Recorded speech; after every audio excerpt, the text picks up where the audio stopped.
kita masih ingat mekanismenya adalah di fosfolipase A2 sebagai proses inflamasi yang paling awal gitu ya, sehingga semua bentukan atau mediator yang ada di bawahnya pasti sudah dihilangkan sehingga efeknya sangat kuat.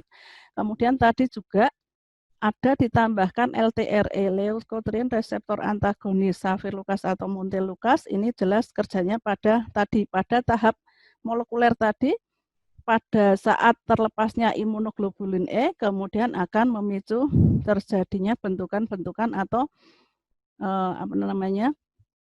mediator kimia berupa leukotriene, prostaglandin itu ya, yang akan mempengaruhi bronkokonstriksi. Dan yang terakhir pada level yang cukup parah dapat diberikan long acting muscarinic antagonis, yang ini dulu biasanya diberikan pada PPOK ya, sebagai muscarinic antagonis yang sifatnya juga sama, mempengaruhi pada smooth muscle sehingga menyebabkan dengan adanya tiotropium ini adalah bronkodilatasi.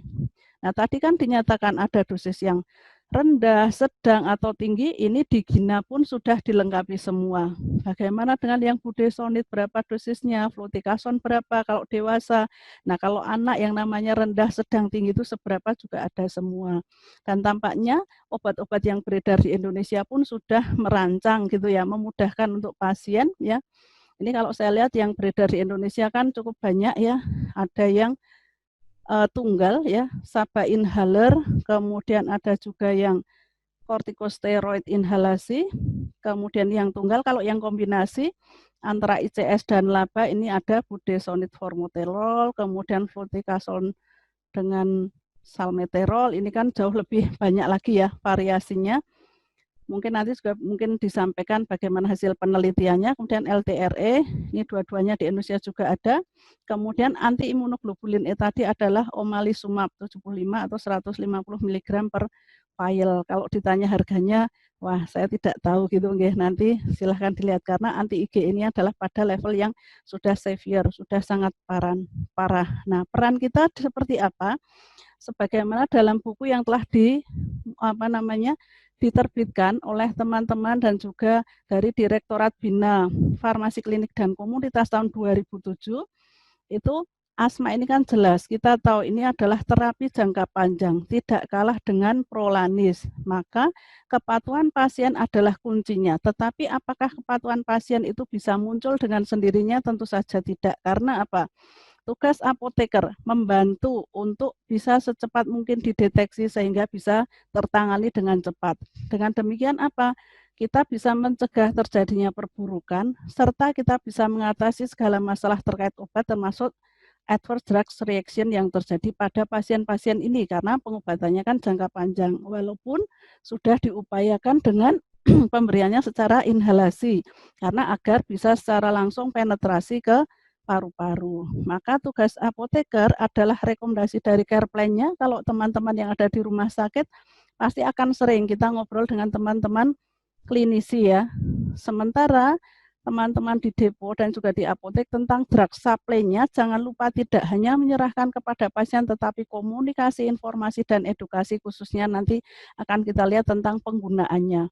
Berkali-kali di berbagai penelitian dinyatakan hal yang terpenting adalah tentang pengetahuan ini ya.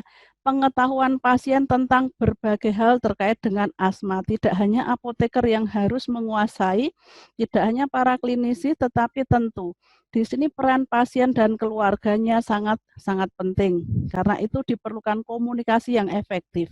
Bagaimana cara komunikasi kita yang efektif kepada pasien dan keluarganya? Tentu kita harus menempatkan diri sesuai dengan latar belakang pasien dan keluarganya tersebut. Jangan sampai kita cerita ke pasien atau keluarganya, ceritanya tentang T-helper, imunoglobulin E, terjadinya tadi ya inflamasi kronis, tetapi pakailah dengan bahasa yang paling mudah dimengerti oleh pasien dan keluarganya tersebut. Oleh karena itu mulai dari awal, apalagi apa tadi yang sudah kita sampaikan semua ini, tentunya harus bisa kita deliver kembali kepada pasien dan keluarganya. Jadi ajarilah pasien dan keluarganya ini untuk mengerti mengerti pencetusnya itu apa, karena sangat individual untuk diingat-ingat, bahkan dicatat prosesnya seperti apa dengan bahasa yang mudah dipahami oleh mereka. Kemudian jika terjadi, maka apa pemeriksaan harus dilakukan untuk memastikannya, jika perlu tunjukkan alatnya PFF meter itu tadi, kemudian bagaimana dengan keparahannya dilihat dengan aktivitas yang dilakukan, bangun di malam harinya seperti apa, serta terapi yang mungkin diberikan oleh dokter atau klinisi. Nanti kemungkinan akan diberikan apa, kemudian nanti kemungkinan efek samping yang terjadi apa, jika terjadi efek samping apa yang dilakukan. Nah, dengan memahami proses-proses itu tadi, harapannya pasien dan keluarganya juga akan lebih mudah untuk menjadi patuh dengan kita ajari menggunakan obat dengan tadi alat-alat khusus tadi, jangan hanya teori, tetapi gunakanlah peraga. Oleh karena itu kalau kami di Farmasi UGM sejak masuk di PSPA ya, prodi apoteker sudah kita ajari untuk pemakaian alat-alat khusus, khususnya berbagai macam inhaler, diskus, ya, swing inhaler, MDI, meter dose inhaler, turbohaler itu harus menguasai, termasuk juga alat-alat yang lainnya yang khusus membutuhkan peran apoteker. Jadi peragakanlah, kemudian mintalah pasien atau keluarganya itu bisa mengulang apa yang sudah kita sampaikan. Dan kita sampaikan tentunya dengan tergantung tadi ya, latar belakangnya, dan untuk memudahkannya itu tadi mungkin perlu dengan lambat gitu ya, sampai benar-benar sesuai pada saat pasien kita minta untuk mengulang. Selain itu, jangan lupa keluhan dan tindakan yang bisa dilakukan. Kalau misalnya pasien mengalami bradikardi, apa yang harus dilakukan gitu ya. Kalau dia tidak bisa dengan menurunkan dosisnya, khawatir ya bisa ke IGD misalnya. Tetapi kalau bisa diedukasi bahwa dengan menurunkan dosis harapannya tetap terkontrol, tetapi adverse drug reaction-nya tidak muncul, itu masih memungkinkan. Jadi kita memang harus menempatkan diri kita sebagai pasien atau keluarganya itu, jangan kita hanya sebagai guru gitu ya, tetapi kita harus menempatkan di posisi mereka. Jika menjadi mereka ini seperti apa yang kadang mereka perlukan gitu ya. Oleh karena itu hasil akhirnya tentu kita ingin pasien dengan mengerti, memahami, tahu seluk-beluknya, tahu alatnya, kalau terjadi ini itu seperti apa, maka harapannya patuh. Kalau patuh ada self-care. Self-care itu artinya kalau saya muncul seperti ini aku harus gimana gitu ya, termasuk dengan kenalkan dengan asma control test. Harapannya nanti akhirnya mestinya kalau terkontrol itu ya jumlah obat yang digunakan lebih sedikit, dosis perharinya pasti akan berkurang, efek sampingnya pasti juga akan bisa diminimalkan. Maka SCT itu terdiri apa saja? Ini bisa diuji minimal setelah 4 minggu terapi, bahkan bisa sampai dengan 3 bulan. Maka harapannya dengan karakteristik ini kita ceritakan, contohnya gejala sepanjang harinya ada atau tidak, atau berapa kali seminggu, aktivitasnya jadi terbatas atau tidak, masih sering bangun malam hari dengan sesak nafas atau tidak gitu ya, dan kebutuhan reliever yang digunakan itu berapa jumlahnya.